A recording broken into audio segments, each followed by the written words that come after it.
கந்தன் பெருமைகளை கேட்க காது கொடுத்துக் கொண்டிருக்கிறவர்களே வணக்கம். மற்ற கடவுள்கள் அசுரனை வதம் செய்தார்கள்.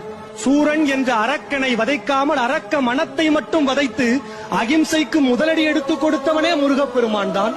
சந்த கவிதைகளால் கந்த பெருமாளை தமிழுக்கு சொந்த கடவுளாக்கி தந்த அருணகிரியின் திருப்புகழ் பற்றி பேச வந்திருக்கிறேன். வாய் மணக்க மணக்க. திருக்குறளாய் உயர்ந்து நிற்கும் திருப்புகழை படித்தால் வெறுப்புகளை விலக வைக்கும், பொறுப்புகளை உணர வைக்கும். திருப்புகழ் பாடினால் முருகன் தோன்றுவாரா? இதே சந்தேகம் காளி பக்தன் சம்பந்தாண்டானுக்கும் வந்தது. அருணகிரியை வாதுக்களைத்தான் திருவண்ணாமலை வளைகாப்பு மண்டபத்தில் அருணகிரி திருப்புகழை பாடினார். முருகன் வரவே இல்லை.